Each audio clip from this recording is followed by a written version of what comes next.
Hey guys, it is me again. I tickled to death there because my webcam came up tonight.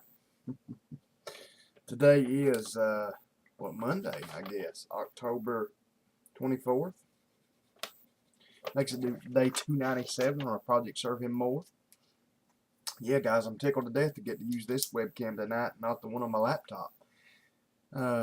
You forget how good this one is.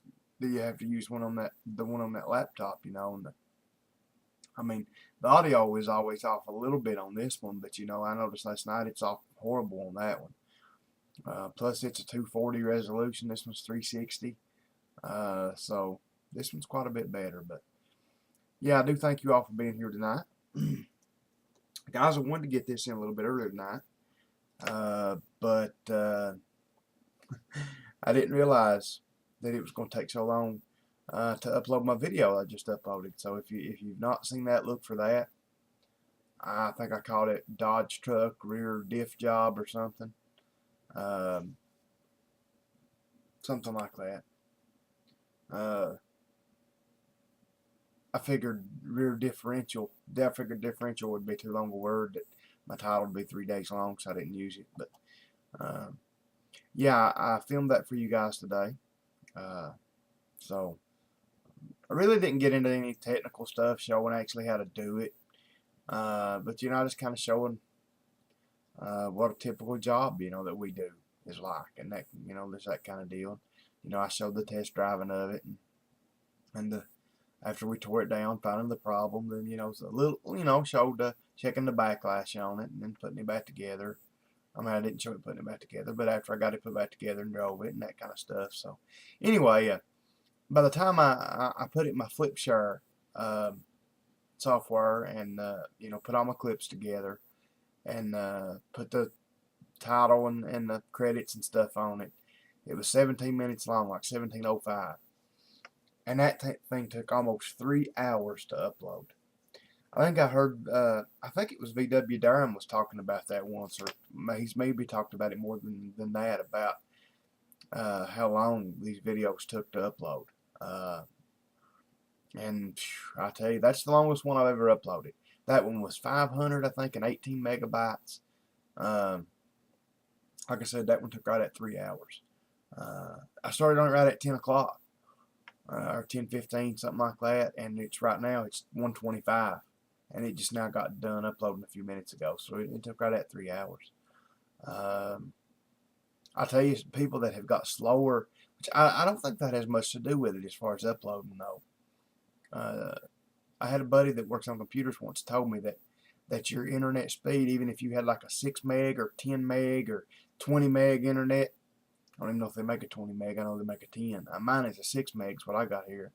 That most companies, that was 6 meg downloading, like if you're downloading from somebody else. But for you to upload to websites, he said they usually didn't use much bandwidth. They didn't spend as much bandwidth for you to upload. So that's why these videos, it wouldn't take you 3 hours to download that video, but it takes you 3 hours to upload it. So anyway, I'm going to try to get you guys some more of that stuff done. I'm going to try to make this video as short as I can, guys. I was going to start on the Briggs project this evening, guys, but we had a water main break about a half mile from my house here today. So it gooped all the water up. We got mud and stuff, and it stopped our valve going to the commode up. It stopped the shower head up, stopped some more stuff up. Me and Dad, we were all even getting stuff unstopped so we could have water once they finally did get it back on. So tomorrow night, I may do the carburetor tomorrow night if he gets it off the four-wheeler tomorrow. I'm going to show you guys how I sonic clean a carburetor, or ultrasonic clean a carburetor.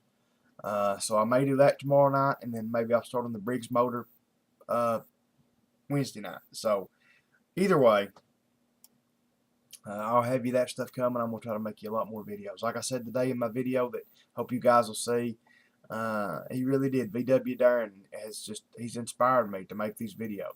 Him and a bunch of other guys too.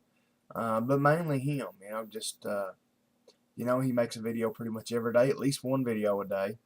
And, you know, I know that he's kind of like me. He don't like how long they take to upload and everything else, you know, but he still does it. So, you know, that kind of inspired me to do it. To, you know, just grab my camera and show this stuff. So, like I said, guys, I'm going to try to tomorrow night do the carburetor. If he gets it off, you know, I'll show you. I gotta change my solution out. I gotta put new solution in my ultrasonic cleaner. You know, I'll show you the solution and you know, changing that stuff out maybe and the mixing and all that, and I'll show you the whole process. If I can, I'll set the tripod up and I'll show you, if I can get a good angle, I'll show you the whole process, you know, of at least putting the carburetor back together, you know, how to set the floats, what to look for, you know, to be stopped up, and, you know, there's certain things in carburetors that are bad for stopping up and certain things that are not. So, you know, I'll try to show you all that. I got the intake and exhaust valve both put in the Briggs and Stratton engine this evening. You know, it takes about 5 minutes. I may pull them back out just to show you guys how to do it. There's a special tool you got to have, or you don't got to have it. I used to do it with screwdrivers, but it's a lot easier if you've got this tool. But, you know, so anyway, guys, I'm going to have some videos coming. Anyway, let's get to the important part tonight, and that is, of course, as always, God's Word. So Acts chapter 9, starting in verse 1, we're going to start right now. And Saul, yet breathing out threatenings and slaughter against the disciples of the Lord, went unto the high priest. So we can still see here that Saul, of course his name was still Saul, that's how you can tell. When his name was Saul, he was a bad dude. We can still see that he's unconverted.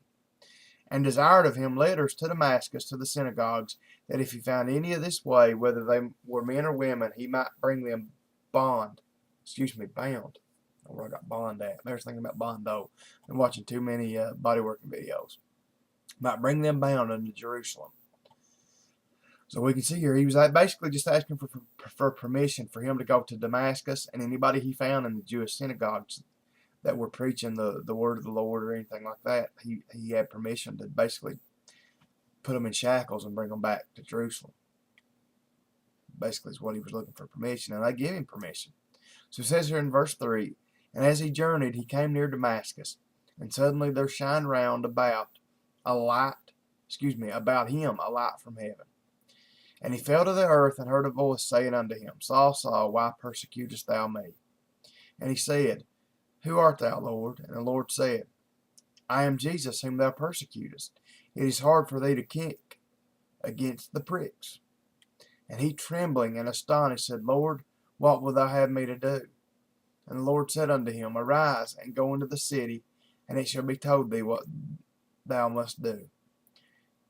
And the men which journeyed with him stood speechless, hearing a voice, but seeing no man.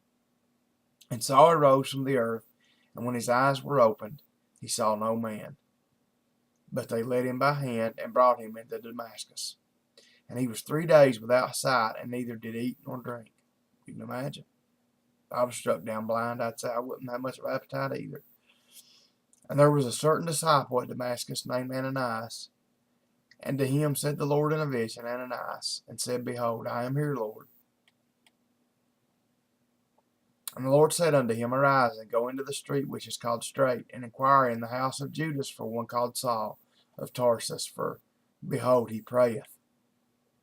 And hath seen in a vision a man named Ananias coming in and putting his hands on him, that he might receive his sight. Anyway, guys, that's where we're going to stop tonight. We'll continue tomorrow night, verse 13. So, anyway, guys, I just want to thank you guys for being here. I know I say guys too much. I'm trying to get out of that habit. I don't do it in my normal everyday life. I hardly ever use the word, but just like when I'm making videos, I just guy. You know, I'm gonna try to cut that down, because I notice it watching like my video today. I noticed how many times I say guys. It just irks me. But anyway, what I was gonna say, you know, the Lord, He does so much for us. You know, I made that, and I don't know if I showed it to you guys or not, but I've made a couple of those. I call them sculptures. You know, taking the 1/2 inch square bar and just making a cross out of it, welding the ends up, TIG welding everything, making it look presentable, and putting it on a base. And then in this one, I took the plasma cutter and cut it out, said he is alive, and I polished everything pretty good, got it pretty good and shiny, and then I put a clear coat on it to keep it from rusting. But anyway, the Lord, I kept praying. I kept saying, Lord, because I first planned on making a bunch of them and trying to sell them to raise money for the church, but reality hit me, or maybe the Lord sunk in on me, to make any money for the church, I'd have to make like 10 or 15 or 20 of them. And no joke, working pretty consistently, they probably take me two or 3 days to make, 2 or 3 evenings, by the time you grind and weld and grind and polish and all that, they're a lot of work. And, I'd be lucky to get 10 or 15, maybe 20 at the most dollars out of them. So the Lord just put it on me to just, when I do make them, give them away, give them to whoever. And I had this one made, and I just kept praying. And I said, Lord, you tell me. And the Lord, I mean, it was just like he was speaking to me after I prayed about that. He said, Seth, I want you to give that. There's a woman that we do work on her car. She's a poor woman. I mean, she don't have much. She's a check drawer. She's a good Christian woman. Her husband's got cancer right now. We've done work on her cars before. And a matter of fact, here, guys, back about two or 3 winters ago, when our business got down to where, I mean, we thought we were losing everything we had, she come up to me one day. We were working on her car, and she come up to me, and I don't know, I don't know if she just got her check or she just come into a little money or what. She come up to me. She said, "Are you all having real bad financial problems right now?" And I mean, I hadn't talked to her. Dad hadn't talked to her. I said, "Yeah, Joe, we are. You want to know the truth? Yeah, we are." She said, "Here, the Lord has told me that you all were struggling right now, and he tells me to give this to you." And she said, "I've learned one thing about the Lord. When he wants you to do something, you do it. You don't buck him." She said, "You're better off just doing it. Don't understand why." She said, "Sometimes, but," she said, "I've learned but to obey him, or he'll give you a good whooping." I said, "Well, I have to." She gave me $200, and that really did. It blew me away. That she done that. Well, anyway, I don't know, if the Lord was wanting me to pay her back for that or what, but the Lord told me, give her that.